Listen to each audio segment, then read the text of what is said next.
hello everyone good morning जोङो मोनसे गोदान भिडिअ'फोरखौ बनायनाय थालायबाय नै दिनै फुंनिफ्रायनो स्टार्ट खालायलायबाय गगा मोनजोबदों बाबु गगा मोनदों आंबो गगा मोनदों बाबु बिफाबो गगा मोनदों दै चेन्ज जादों आरो वेदारा चेन्ज जादों नालाय हजोंहायथ' गरमसो बे एसे थान्दा नायलांबाय थादों होमबा जोंनि भिडिअ'खौ जोबनोसै जोंहा दिनै आलासि दङ आलासि फैगोन खिन्थु जोङो आलासिसो जानो थांगोन जोंहा बिनानाव गेजेर मोनहानाव टंलायाव थांनो नागिरदों ना सारहैनो नागिरदों नै दाउ फुथारखांबाय अमाबो दङ आरो ना सारनो नागिरदों माइ लामदों नै न'आव जानो नै जोंना नाखौबा सारनो रोंगोन ना रोङा ना लाइफआव दिनैसो फार्स्ट टाइम सारनो नागिरदों नामाथाय आंथ' हाबा जानायनिफ्राय नुफेराखै खेबसेबो सारनाय गोजाननि ना सारनो रोङो जाला गुल खालामनोबा गुल जायो लावजें खालामनोबा लावजें जायो लद्रा जानोबा लद्रा जायो थांगासिनो खाथियावनो दङ दुब्लि बारबानो मोनो आरो न' खिथु उनावनो दंमोन खिन्थु फबबाय आं हाबा जानानै फैजेनबा न' खिथु उनावनो दंमोन खिन्थु मैगं थाइगं गायनांगौ होननानै बाबाया फबबाय दायो नैबे जावफैबाय आरो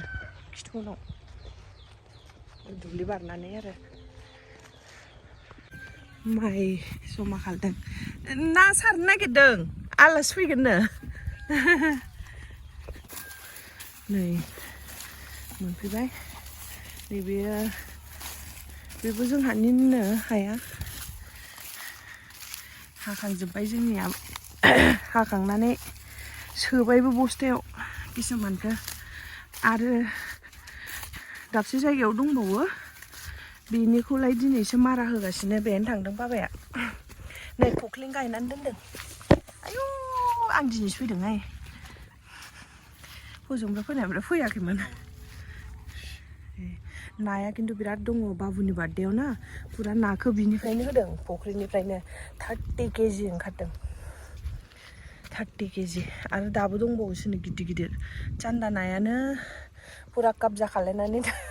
दोनदों आरो ना फिसा फिसाफोरखौ जाजोबोनो ओमफ्राय खनसे सारगासेयावनो फैजोबोनो नाफोरा फैयो दाथ' दाखालि 30 केजि माबाबायना बोखांबाय बाबुनि बार्थडेआव दा बेसेबांसो दंथाय बारा गैलानदां गिदिर गिदिर गाखोसोनाय दाख्लैबो ओंख्रि जानो मोजां मोनो ना मोनाथाय मानसिफ्रा आं मोजांसो मोनो जानो बिलाहिफोर एसे होनानै एसे मा होनगोन बेखौ बारा पातला संनो आरो एसे दाद सङोबा गोथावसो जायो खख्लिङाबो जानो दाउबो गाबदों आंबो हजोंहाय लाना थांनायमोन आरो माबायाव भियेटनामाव खिन्थु बाबु फिसाया मोजां मोनथारानो बे बुस्थुखौ ओंखायनो जानायानो जाया आं हारसिं आरो बेलेग बेलेग संनांगौ जायोना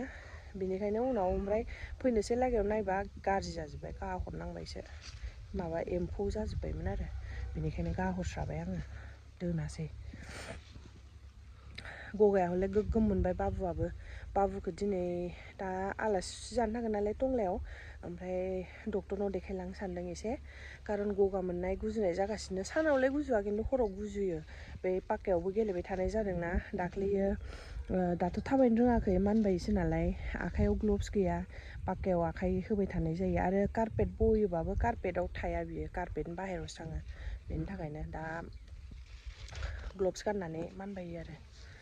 ओंखायनो होमबाबो ग्लभ्सखौ बायो बियो गानबाय थानो बायो गिदिरफ्रानो माबायदि मोनो आरो उन्दैफ्रालाय गानहोबाय थाथावजायाबो आरो लबरनि बुस्थुसो नालाय बेफोर नै ना सारग्राया रेडि गोरोङा बेसेबां रोङोथाय सारनो बिराद रोङो होनदों नायानो बिराद फैखायोनो सारबानो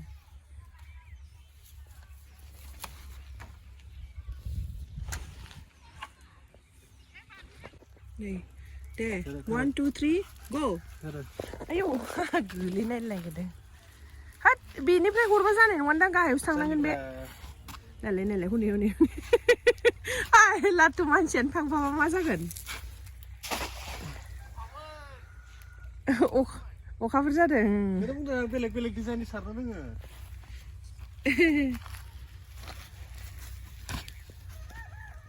आंथ' थाङालै गाहायाव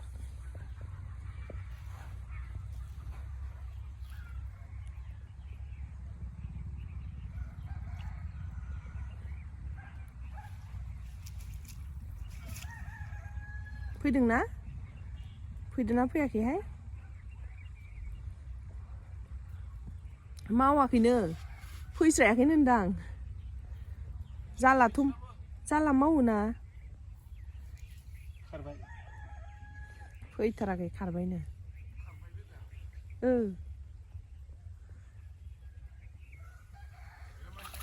फैबायहाय मानि नामा फैदों आंनि खोथायानो गैया नायनो मानि फैदों ना आरो फिसा फिसा फैदो लाबोदो गोजौआव हर आं बखननो नै फार्स्ट सारनायाव माब्रै गाखोबाय नैबे कमल काट ओमफ्राय बैयो माथाय मिथिया मा ना होनो बेखौ रौ नामा फिसा फिसा ओमफ्राय नै आरो खेबसे सारबावनोसैनो दे खेबसे सारदो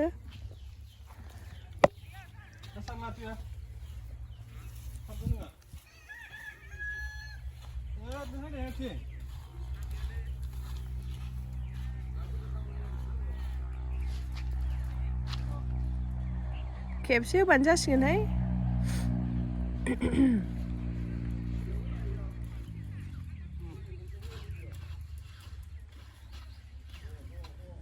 बिराद बालि नै बालि अन्थाइ दंसोयो बालि अन्थाइ गोजासो गोदो बिथिं दैमासोमोननो बेनिखायनो बालि अन्थाइ दंसोयो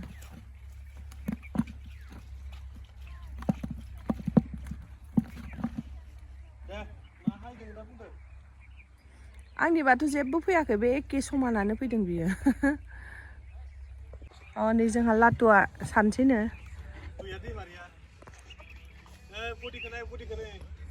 फुटबल गेलेयोना मालाय बिराद फिटेड फुटबल गेलेयो डिस्ट्रिक्टआव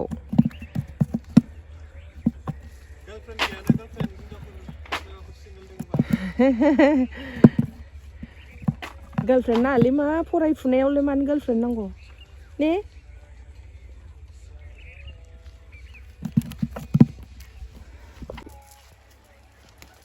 लेफ्टिफोरा ना बोखांनो हायालै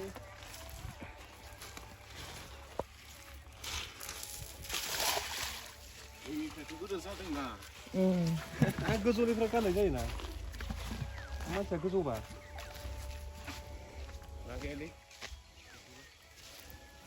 गैलालै दाख्लैयो माबादोंना 30 केजि गाहाम बोखांदों नायलाय फुख्रि जिङाव जि आराम बिबार बारदों दाउला फुल ना मा होनो नै नाया खनथाम सारनाया बेसेबां आरो जाबाय दा खनसेखौ बे सारबाय दैया सेरसे जागोन दां इयो सेरसे जाद्रायनाय नङा नामा नायनो जागोन सेरसे जागोन आरो फैदो जाबाय साथामल'सोनो आलासिया थैयो टंलायाव थांगासिनो आलासि जानो जोङो बाबु फिफा सबिना ओमफ्राय राजा जोंहा आंनि फंबाय थांगासिनो दा गोबाव जाबाय लेट जाबाय माबा जालायलायबाय 12ता जालायलायबाय ना सारनायाव टाइम लाबाय कारन न'आवबो आलासि फैगोन नालाय बेनि थाखाय ना सारनांगौ जाबाय ना सारबाय सायबाय टाइम लाबाय आरो बेनो आरो बाबुखौबो रेडि खालामबाय नै बाबुआ मेमे जागासिनो नै कियानजों सबिनाजों कियान बेस्थ' कियाना बेस्थ' गासिबो गगा मोननाय गुजुनायानो मोजां आंहाबोथ' जादों आरो फंबायाबो जादों बाबु फिसायाबो बाबुनाबो जादों गासिबाबो माने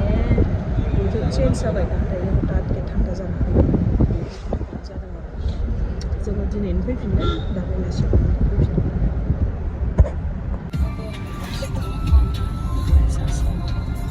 थांगासिनो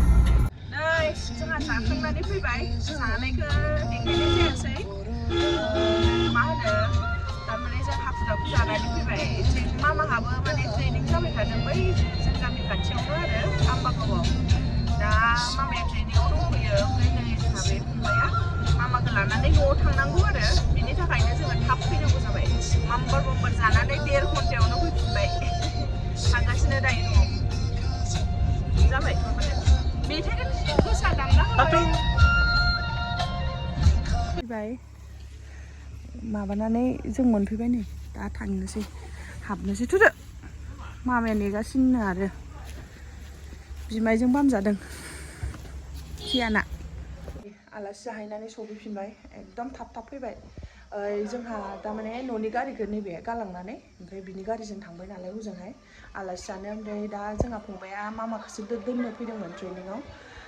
बेहाय टिचारफोरनि ट्रेनिं जागासिनो आम्बागाव स्कुलाव दा बेनिखायनो थाब फैफिननांबाय मामाहा दा नै 3:30 गगोननो आरो मामाया बिथिं हाबफैनोबो सम गैला न'आव थाब थांफिननांगौनो न'आव बिराद खामानि दुहुम जागासिनो दायो ओंखायनो हाबफैयासै मैया हाबफैनायमोन दसे सानथामल'सोमोन नालाय ट्रेनिङा दिनै जोब्बाय दायो दसे रेस्ट लानोसै टाइमबो बारा जायाखै दायो 3टाल'सो जादों लामानि सानजा नालाय सान्दुङा नै दा सान हाबनाय टाइम ना जि थिं थिं